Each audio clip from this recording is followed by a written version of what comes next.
We'll take a little detour here and talk about the contracts really quick. So right now, the contract situation is Martin has signed with Yamaha for 2 years. So Martin has officially signed. Quartararo signed for Honda for 2 years. Bagnaia has signed for Yamaha for a 2+2, so 2 years with an option for 2 more years. Mark has already signed for Ducati. Acosta has already signed for Ducati. Am I missing? I think those are the main ones. Those are the big ones. Bez has already signed, but that's official.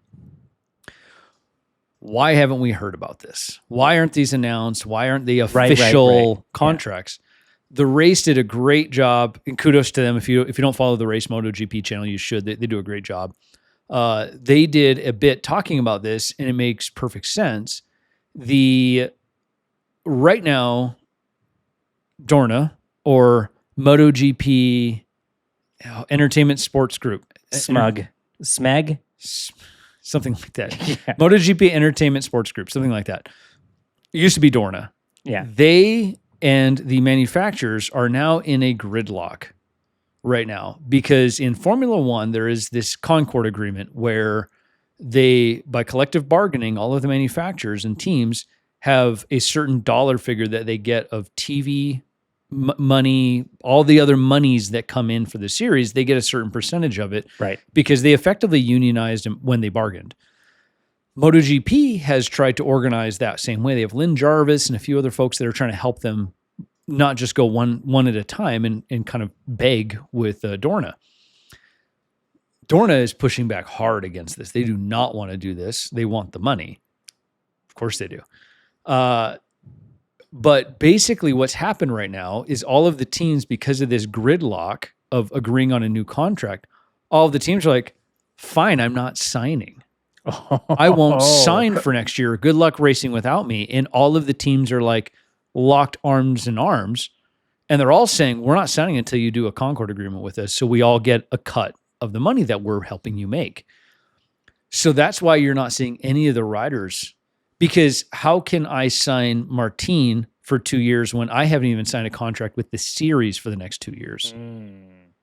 So right now they're using this as leverage. And more drama on the way.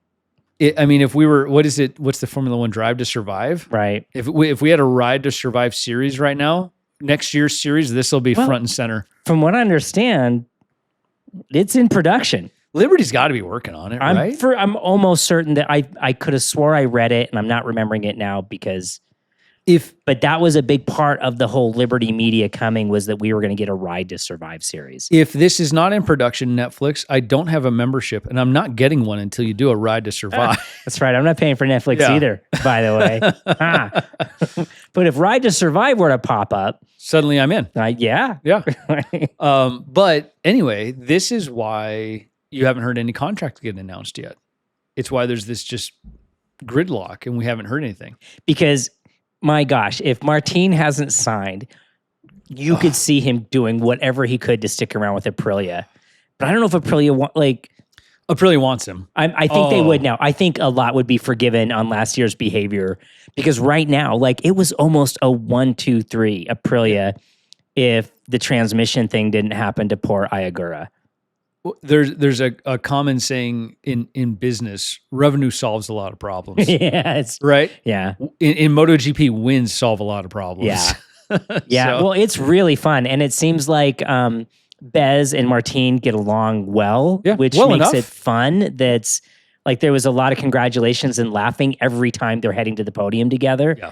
So, yeah.